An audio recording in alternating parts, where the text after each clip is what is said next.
Wapendwa katika Kristo, Dominika ya leo tunapatia wazo kuu la kutafakari zawadi ambayo Mwenyezi Mungu ametupatia sisi binadamu. Tumepewa uhai wa kimungu na tutarudi kwa Mungu. Zawadi hiyo ndio uti wa mgongo wa maisha ya mwanadamu.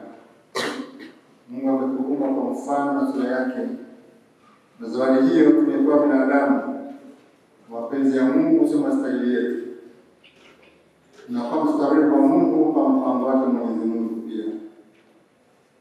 Somo la kwanza linatupatia simulizi la mama mjane na watoto wake 7 ambao walikubali kufa mashahidi wa imani yao. Malezi waliopewa katika imani hiyo yaliwaimarisha wakasimamia amri za Mungu bila uoga wote. Kifo hakikuwa tishio kwao, kwa sababu walitumainia Mungu aliyewapa uhai, na wakaona kwamba hata wakifa kwa ajili ya Mungu na maagizo yake hawapotezi chochote. Waliamini kuna maisha bora zaidi baada ya maisha ya hapa duniani. Imani kwa ahadi za Mungu iliwapa ujasiri mkubwa. Basi tujifunza hapo nasi pia kwa nyakati zetu, tuijue imani yetu, tusimamie imani yetu, tuishi imani yetu kwa dhati. Somo la pili, Mtume Paulo aliwaandikia Wakristo wa Thesalonike akiwapa moyo na kuwaombea faraja ya milele, kwani walikuwa wanapitia kipindi kigumu cha kuteswa na kuuawa kwa ajili ya imani yao kwa Kristo. Aliwahimiza wasali na wawe imara katika na picha za kustarehe na hata ukomo wa maumivu na machozi. Ndivyo tunavyoona maisha baada ya kifo. Yesu anatufundisha kuwa ufufuko ni kuwa sawa na malaika, ni kwa wana wa Mungu kikamilifu, kwa vile walivyo wana wa ufufuo. Babu yetu Ibrahimu, Isaka na Yakobo, babu zetu hawa walimwamini Mungu, naye si Mungu kwa wafu bali walio hai, kwa kuwa wote huishi kwake. Wanaohesabiwa kuwa wana wa ufalme ule huwa sawa na malaika, na furaha yao ni kumwona Mungu na kuishi naye milele, sio kustarehe na kuzidishiwa mambo ambayo tunayazoea. Twaonja furaha hiyo katika sala, maungano na Mungu, katika sakramenti. Mifereji ya neema itiririke katika maisha yetu yote kwa nafasi zote, na kuishi upendo aliotuagiza Yesu wa kujitoa nafsi kwa ajili ya Mungu na kwa ajili ya jirani. Kinachotofautisha sisi wa Kristo na imani nyingine zote ni maneno 11 ya mwisho: nasadiki katika ufufuko wa wafu na uzima wa milele ijayo. Amina. Haya maneno ndio hasa sababu ya tumaini letu. Nasadiki katika ufufuko wa wafu na uzima wa milele ijayo. Amina. Ahadi ya uzima wa milele ndio uti wa mgongo na sababu ya tumaini letu sisi wafuasi wa Kristo. Ndugu zangu, somo hilo la tuingiza kwenye jambo ambalo tunapaswa kulifanya. Tunawaombea waliopoteza maisha,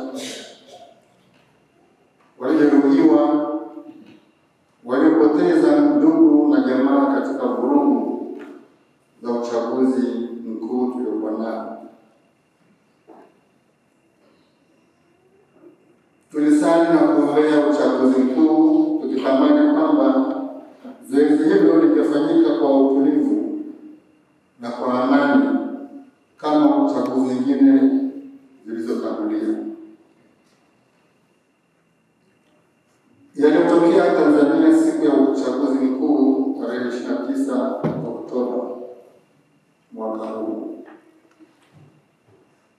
yametushangaza na kushangaza ulimwengu, kwa kuwa siku hiyo ilituzalia kiumbe cha ajabu mno katika historia ya Tanzania. Na wima na dhamiri yangu kuandika waraka huu mfupi kwa lengo moja tu: tumwendee Mungu Baba yetu kwa kufunga na kusali kwa imani, tukiombea nchi yetu. Na waalika waamini wote tusali tukiwaombea Watanzania na hata wageni wema waliopoteza maisha katika vurugu hizo. Mwenyezi Mungu awapokee kwake mbinguni na kuwapa pumziko la amani. Tuliyoyaona hapa Arusha yalitendeka pia katika miji na maeneo mengine. Yalisikitisha na kubadili jina na hadhi ya Tanzania. Ndugu zangu, tuwaombee pia waliojeruhiwa katika vurugu hizo, na sasa hivi wengine wako hospitalini na wengine wanaugulia nyumbani. Wako waliopata ulemavu wa maisha, wasiweze tena kujitegemea kama hapo awali. Mwenyezi Mungu awape uponyi wa mwili na roho, na awajalie ndugu na jamaa zao moyo na nguvu ya kuwasaidia jinsi itakavyowezekana, na kwa muda wote watakaohitaji msaada wao. Aidha, wako waliopoteza ndugu na jamaa zao katika vurugu hizo, na hakuna mawasiliano ya uhakika kwamba wataonana tena au la. Kweli ni huzuni. Wako watoto walioshuhudia umwagikaji wa damu nyumbani kwao. Waliona kwa mshtuko na hofu kubwa mashambulizi na maangamizi ya baba, mama, babu, bibi, shangazi wakiwa ndani ya nyumba zao, sio barabarani. Watoto hao walishuhudia hayo. Watasaidiwaje kisaikolojia? Watakuwa raia wa namna gani? Tuwaombee wote walioshuhudia kwa macho jinsi risasi zilivyoteketeza uhai. Tuombe uponyi wa Mwenyezi Mungu, ndiye huyo tu peke yake atakayetufariji. Tunaomba Mwenyezi Mungu awe faraja na matumaini yao na sisi sote. Tunaombea imani kwa Mungu Muumba wetu na mweza wa yote, awe kwao msaada wa kipekee. Wakati fulani Nabii Yeremia alieleza huzuni ya mama aliyelilia watoto wake akisema, Bwana asema hivi: sauti imesikiwa Rama, kilio na maombolezo mengi, Raheli akiwalilia watoto wake, asikubali kufarijiwa kwa watoto wake kwa kuwa hawako.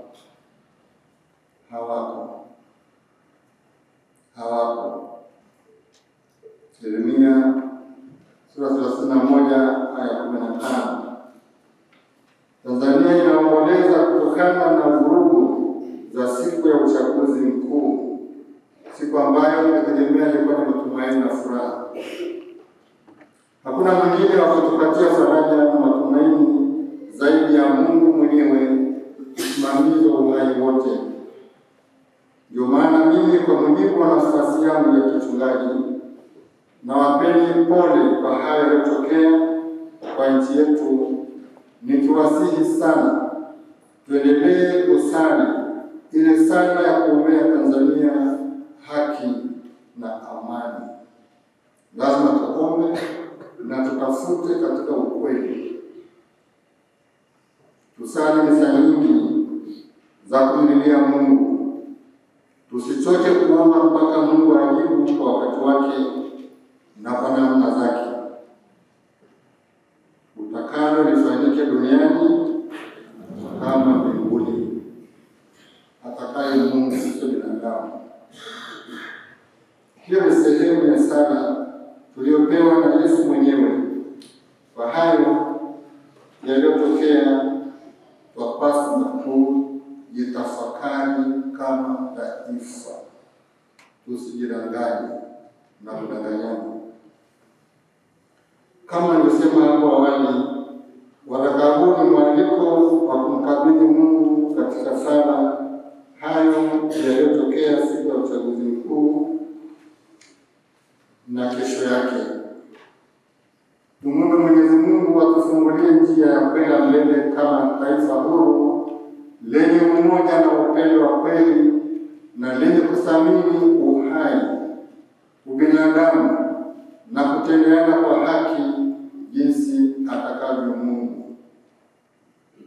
Tukumbuke kwamba Mungu alimwonya Kaini akimwambia, kwa nini unaghadhabu? Na kwa nini uso wako umekunjamana? Kama ukitenda vyema hutapata kibali. Usipotenda vyema, dhambi iko inakuotea mlangoni, nayo nakutamani wewe, walakini ya kupasa uishike. Kitabu cha Mwanzo sura ya 4 aya 6 hadi 7. Watanzania tumetendeana kwa ghadhabu na kusababisha vurugu iliyoangamiza uhai na kuteketeza mali na heshima yetu kitaifa na kimataifa. Kaini hakumsikiliza Mungu, bali alimwinukia Habili nduguye akamuua. Kitabu cha Mwanzo sura ya 4 aya 8. Mungu akasema, umefanya nini? Sauti ya damu ya ndugu yako inanililia kutoka katika ardhi. Basi sasa umelaaniwa wewe katika ardhi iliyofungua kinywa chake, ipokee damu ya ndugu yako kwa mkono wako. Mwanzo sura 4 aya 10 hadi 11. Ndugu zangu, kwa tukio hilo tumeacha undugu, tumeacha upendo, tumeacha uzalendo, tukaangamizana. Na sio kusingiziwa, ndio ukweli wenyewe. Je, tufanye nini? Kristo alimwaga damu yake yenye kutualika tuache uhasama ili tutoke kwenye laana na kuishi maisha mapya ya furaha na amani ya waliokombolewa. Barua kwa Ibrania sura 12 aya ya 24. Kwa upande wake Mwenyezi Mungu ametujalia nchi nzuri yenye utajiri mwingi. Watu wengi wanatamani kuuchukua utajiri. Ni wajibu wetu kuheshimu na kulinda majaliwa ya Mungu, tukijifunza kwa hayo magumu yaliyotokea tuliyofanyana sisi wenyewe. Kila raia anayo thamani itokayo kwa Mungu, ni zawadi ya Mungu na Mungu anasimamia. Hakuna mwenye haki ama uhalali wa kumuumiza au kumuua mwingine. Uhai mwanadamu ni mtakatifu, wapaswa ulindwe na kustawishwa kwa gharama yoyote. Katika sala ya kuliombea taifa letu haki na amani, tuliomba mioyo yetu ijazwe na mapendo ya kimungu ili wote tuwajibike kiaminifu na kuunganishwa kama ndugu wa familia moja. Vurugu zilizotokea hazikubariki sala yetu. Kaini alimwinukia ndugu yake akamuua. Tutafakari hilo na kulifanyia kazi mapema iwezekanavyo. Tuendelee kuomba viongozi wema na waadilifu watakaoliongoza taifa letu kuishi tunu za upendo, ukweli, haki na amani.